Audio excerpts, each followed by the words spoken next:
Now we're still taking a look at Iran, Israel, and America as the war is ongoing. Now, we have our guest here who's going to be joining us to talk about the issues here. The pump price of premium motor spirit, also known as petrol, has risen to about 1,040 naira per litre in Lagos and 1,080 naira in Abuja as marketers adjust prices at several retail outlets. Now, the increase follows a move by the Dangote Refinery to raise the ex-gantry price of petrol to 995 naira per litre across parts of Lagos, including Ilesha, Apple Junction, or rather Ilasa, Apple Junction, and Palace Way, Agro Palace Way. Some NNPC limited stations are reportedly selling petrol at around 1,040 naira per litre, up from the previous 993 naira. Other outlets across the city are said to be dispensing the product between 1,040 and 1,057 naira per litre. In Abuja, petrol prices are reported to range between 1,050 and 1,080 naira per litre at some fueling stations.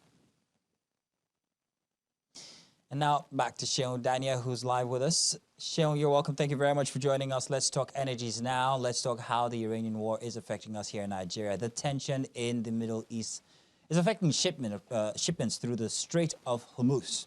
So how serious is this disruption to global crude prices, global crude supplies, rather? Good morning. Thank you very much for having me. I believe that what we're seeing right now is not just another geopolitical headline. It's a structural stress test that's for the entire global energy system. I think right now, the Strait of Hormuz channels over 20% of the global world supply of petroleum products. And definitely the markets will not just simply react to the prices, they will react to the risk of physical disruption, which is already happening. I think right now for Nigeria, we should be looking at how we can come in to provide an alternative for people who need oil across the world. But then we need to ask ourselves, are we ready for it? So yes, there's an increase in there's a shortage right now, and it may increase depending on the reserves that each country has. So, Seun, there's a big argument out there when it comes to Nigerian oil, especially the name Dangote keeps recurring, and people believe that Nigeria should have been positioned for this opportunity here. But that's long gone. We can no longer help that fact. But how exactly would we have gained, noting that we actually import refined oil at the end of the day? Doesn't this cancel out? So how could Nigeria have gained? The thing is, right now, I do not think that we are positioned to make any gains, because remember that the Nigerian production capacity is still currently it's about maybe 1.4 or 1.6 million barrels per day. That's if you add the condensate. And we also recognize that every barrel is not freely available for export, because we have some barrels that are already required for domestic supply. We have our local refineries. We have some commitment also to the Dangote Refinery. We have some forward contracts that the government has entered into prior to several years ago. So the question we should be asking is, do we even have any crude oil available to take advantage? And yes, the Dangote Refinery, we should have positioned both our local refineries and the Dangote Refinery to first focus on strategic and self-sufficiency first, to make sure that pump prices within Nigeria do not spike up every time there's a hike in crude oil. We should, if we had our local refinery working properly and we're thinking about self-sufficiency, what we would have been doing at this kind of time is we would have reserves, that it will have crude oil in storage that we can then now sell and maximize profit on, and then we'll still be able to keep inflation low within Nigeria.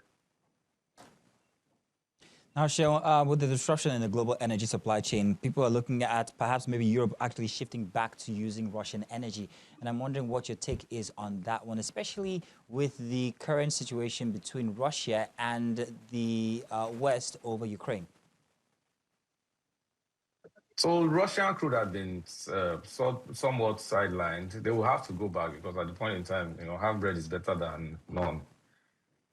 They would, but most of these negotiations may be behind closed doors. Right now, Russia will definitely use this as a negotiating. They will use it definitely for huge negotiations, and it might be temporary, it may become permanent. But when supply is tight, the buyers, they're going to be less ideological and they'll be more pragmatic, because they'll be considering their self-sustainability as countries.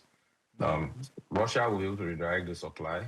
However, I think right now they've already committed some amount of barrels to India, and before you know it, more countries within Europe and all of that they'll definitely be willing to lock in some permanent treaties and agreements that ensure that they can always provide. But what the crisis has revealing to us right now is that the geography and logistics matter just as much as the politics in determining who benefits from the disruptions. So when the energy markets are tightened, ideology fades away, all the sanctions, everything goes out the door. Everybody right now is really talking to Russia. They will be a beautiful bride. And I think Nigeria too should be able to play in that space.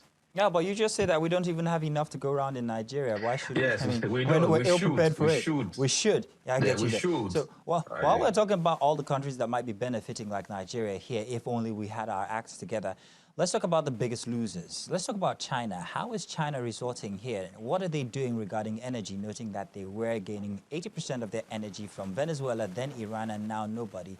How do you think they should position themselves, and which alliances should they go in for?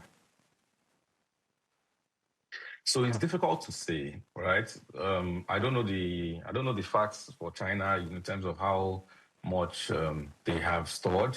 But yes, this is definitely a huge shock to their supply, and it seems like an indirect confrontation to China.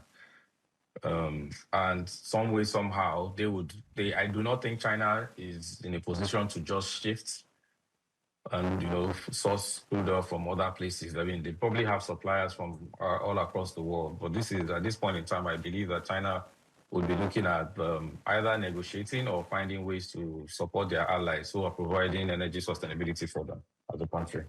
And remember that China is very production dependent, and energy is very, very important to what they do. So China should get on the negotiating table to make sure that these conflicts end as soon as possible.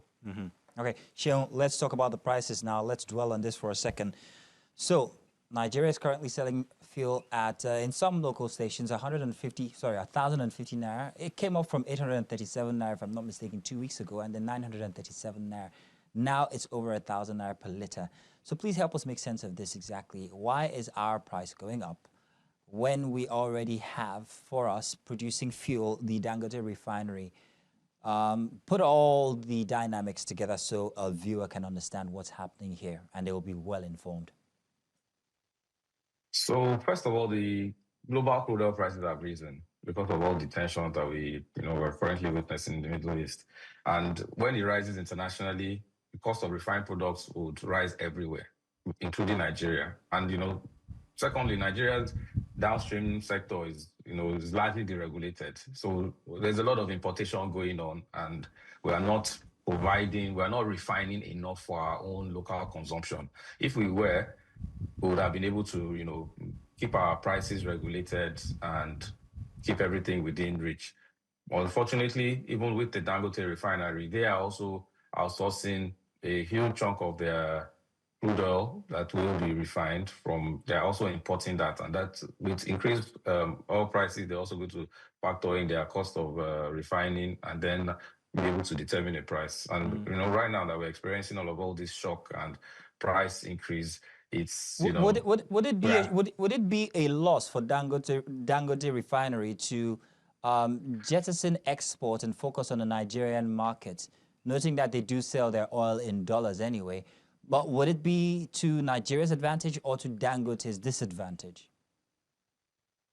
If they were to sell, I've not done the economics and the math, but I still think that the prices are significantly fair compared to, countries like the UK, where they've seen over 50 pence in increase of, in some places they're reporting close to £1 increase in price per litre. But of course, they are technically full petroleum import countries.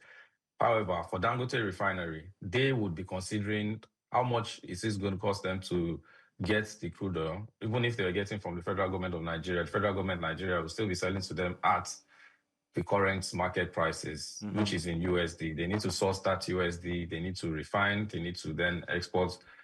They need to then, sell to the local market and then still convert back to USD. And let's also remember that the Naira to dollar exchange rate is not exactly very stable. So it puts them in a very, very, very tough situation.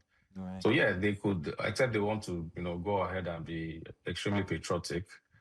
In these kind of times, what is supposed to be coming out for Nigerians is our Nigerian NNPC refineries. If they were all functioning optimally, the government isn't supposed to be thinking about profit at this kind of time. They're supposed to be thinking about, ensuring to keep inflation low, ensuring that the country is stable, to the barest minimum. So yeah, this kind of time, Dangote is a private company. He will be working out his mathematics based on, profits, and he also has loans to pay. Well, all right then, Seun, thank you very much. We get the point now. Dangote can't be all that patriotic. After all, he is a business. And of course, hey, he has to focus on that. Thank you very much for giving us your time to have this conversation.